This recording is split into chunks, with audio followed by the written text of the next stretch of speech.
Didik TV KPM. Baiklah, kembali bersama saya Aiman Sufian Azman di Didik TV KPM. Pada hari ini kita dalam mata pelajaran Reka Bentuk dan Teknologi tahun 6. Rupanya banyak perkakas elektromekanikal dekat rumah kita, betul cikgu? Ya.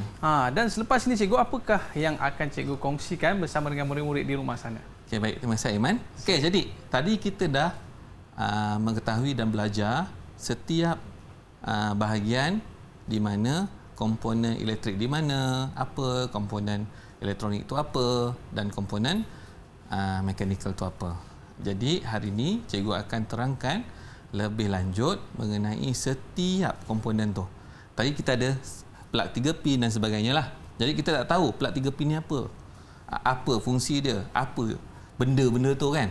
Jadi cikgu akan terangkan satu per satu. Jadi cikgu dah sediakan bahan untuk kita sama-sama lihat apa itu plug 3 pin. Ya. Okey, yang pertama, apa itu plug 3 pin? Iaitu plug 3 pin terdiri daripada 3 tamatan, iaitu hidup, neutral dan bumi. Okey? Alright. Jadi yang inilah plug 3 pin. Jadi ini ialah plug 3 pin dan ini ialah fungsinya. Okey? Cuba Iman baca fungsi plug 3 pin. Fungsi plug 3 pin. Plug 3 pin menyambungkan perkakasan elektrik kepada bekalan kuasa elektrik. Kebanyakan perkakasan elektrik di rumah menggunakan plug 3 pin. Ya, betul. Dekat rumah, kebanyakannya perkakasan elektrik pasti akan gunakan plug 3 pin untuk dihidupkan. Okey, seterusnya, yang ini untuk komponen elektrik yang pertama. Okey, komponen yang kedua dalam komponen elektrik ialah motor. Okey, apa tu motor? Motor ialah bahan yang menukarkan tenaga elektrik kepada tenaga kinetik untuk menghasilkan pergerakan. Daripada elektrik dia pergi kepada tenaga kinetik. Yang ini murid dah belajar dalam mata pelajaran sains. Jadi macam mana nak elektrik nak tukar kinetik, murid dah tahu. Okey, jadi ini ialah motor. Motor kita kelaskan dalam komponen elektrik. Okey, Aiman bantu cikgu lagi sekali. Baik, cikgu boleh. Apa fungsi motor? Motor akan dihubungkan dengan komponen mekanikal lain, contohnya takal dan tali sawat untuk memusingkan drum mesin basuh. Ya, okey, motor ni fungsi dia akan gabung dengan komponen yang lain. Ya. Seperti Aiman cakap tadi, iaitu yang pertama tadi tali sawat, tali sawat dia akan gabungkan dengan takal. Jadi motor akan berfungsi dengan itulah. Benda dua tu. Jadi bahagian plug 3 pin dan motor selesai. Jadi kita dah tahu dah apa tu plug 3 pin, apa itu motor, apa fungsi plug 3 pin, apa fungsi motor. Okey, seterusnya. Dah, ini dah mahir? Dah mahir cikgu. Sebab apa cikgu cakap dah mahir? Sebab selepas ini sama juga macam tadi, cikgu akan uji Aiman pada akhir sesi ni. Kena tengok betul-betul ni. Sebab yang ini dia banyak maklumat, jadi Aiman kena tumpukan perhatian sepenuhnya. Baik cikgu. Okey, seterusnya cikgu akan sentuh ke bahagian komponen elektronik. Dalam komponen elektronik tadi ada dua dalam mesin basuh. Apa tu? Yang pertama kita ada panel kawalan dan juga sensor cikgu. Panel kawalan dan sensor. Jadi cikgu akan terangkan dulu apa itu panel kawalan. Okey, panel kawalan dia terdiri daripada papan litar yang dipasang dengan komponen-komponen elektronik kepada mikro pengawal. Okey, dalam panel kawalan ni fungsi dia hanya menerima arahan. Kita nak bagi arahan apa yang kita nak buat. Macam tadi dalam mesin basuh tadi kita tekan pada panel kawalan, kita nak mesin basuh tu berpusinglah untuk keringkan. Betul. Jadi dekat panel kawalan itulah kita bagi arahan. Kita tak boleh macam ni. Mesin basuh tolong keringkan pakaian.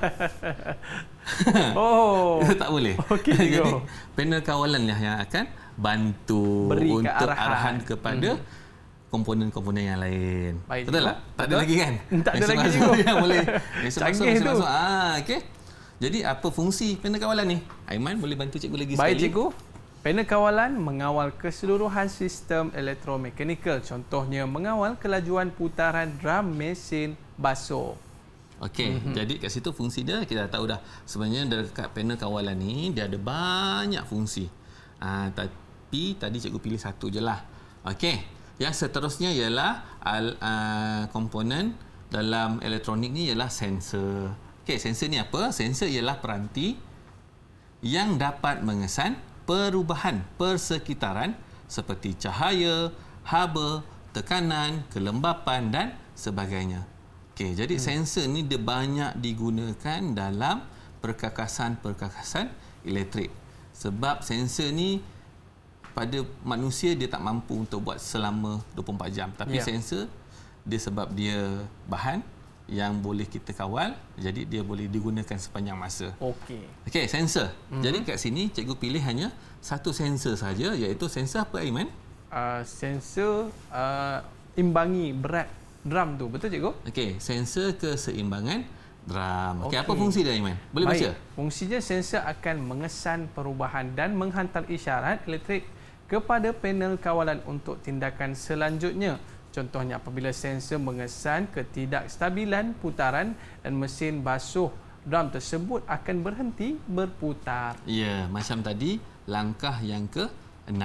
Kalau kita lihat tadi turutannya langkah yang ke-6, sekiranya sensor mengesan drum tidak seimbang, sensor akan menghantar arahan pada panel kawalan untuk apa? Untuk berhentikan. Berhentikan apa? Hentikan drum tadi. Berhentikan drum tu sambungkan dengan apa? Dengan motor. Ya, bagus. Tepat sekali. Jadi drum, tali sawat, motor ada kena-mengena dengan panel kawalan. Jadi bila sensor tu kenal pasti tidak seimbang, sensor hantar arahan pada panel kawalan hantar arahan kepada motor. Sebab tu mak kita marah letak baju penuh-penuh dalam mesin basuh. Dia tak ada. Itu alarm dulu apa? Yang dulu. Macam ni saya cerita tadi lah. Saya cerita tadi lah suruh putarkan mesin kan. Ni kalau dulu-dulu Aiman, kenapa letak baju banyak-banyak dalam ni? Jadi itu alarm dulu. Okey. Seterusnya kita dah kenal pasti dua komponen tadi. Baik. Komponen elektrik dan elektronik. Okey, seterusnya yang akhir sekali. Aiman, tumpukan perhatian sebab baik, kejap lagi Aiman kena jawab. Alamak. Okey. Okey, cikgu. Alright, seterusnya ialah ada dua juga iaitu yang pertama takal. Okey, takal.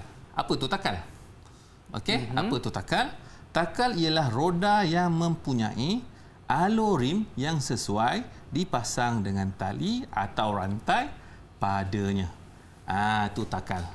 Okey, ini ialah takal. Bentuknya macam, kalau kita lihat kat situ bentuknya macam roda, tapi dekat tengah-tengah roda tu dia ada macam alur rim supaya kita boleh letak apa? Tali sawat. Okey, apa fungsi takal? Baik cikgu, fungsinya takal berfungsi untuk menggerakkan suatu objek seperti memutar drum mesin basuh setelah dihubungkan dengan motor menggunakan tali sawat. Ya, jadi takal ni berhubung dengan motor dan tali sawat. Okey, jadi bila tali sawat tu akan memusingkan drum. Okey, seterusnya yang akhir sekali dalam kategori komponen mekanikal ialah tali sawat.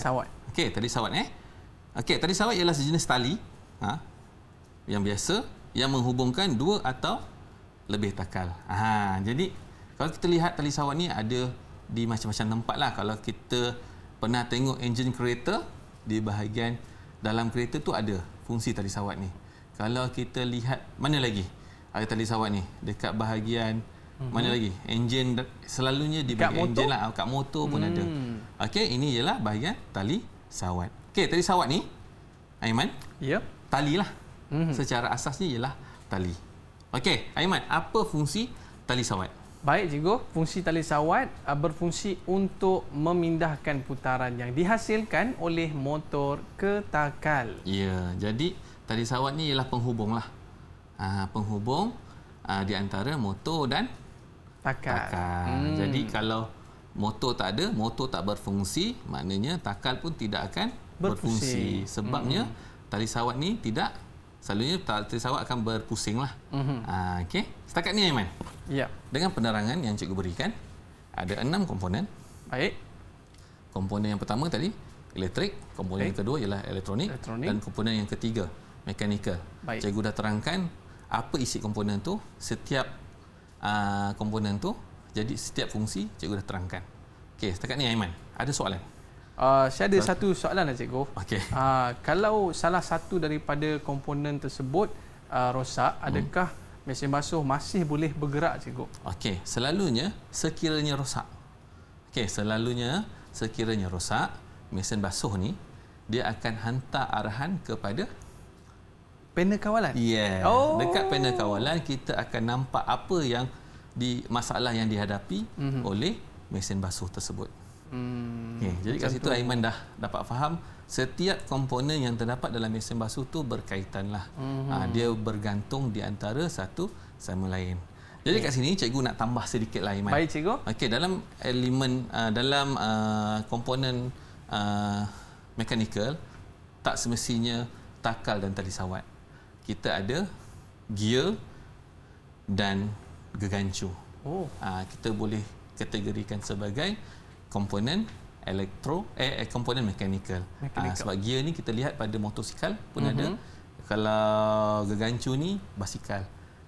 Jadi kat situ dia ada kena mengena dengan komponen mechanical.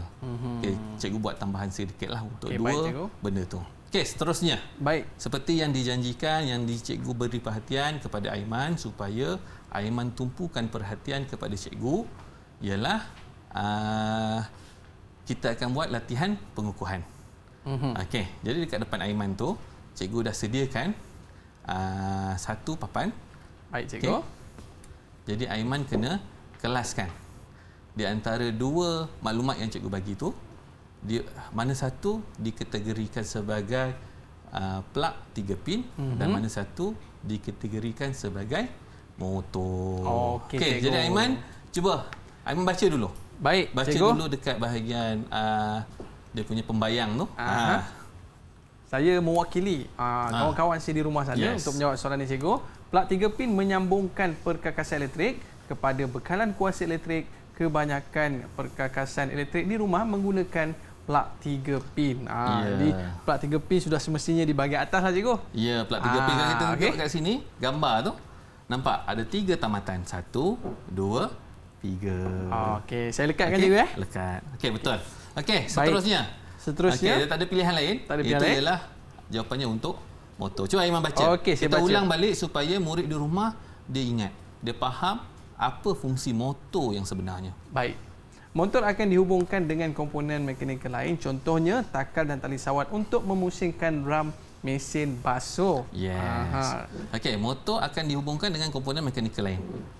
Jadi kat sini tadi cikgu ada tambah 2 lagi komponen mekanikal selain daripada takal dan tali sawat. Apa tu? Takal dan tali sawat ada kita ada gear. Gear, bagus. Satu lagi saya lupa lah cikgu. Lagi satu pemacu. Bukan pemacu. Apa itu? Gegancu. Gegancu. Gear, tak salah tau. Gear dan gegancu. Jadi gear tu nak gerak kita selalu gunakan rantai lah. Setakat ni penerangan cikgu dah bagi. Selepas ini cikgu akan buat kuis lagi dengan Aiman.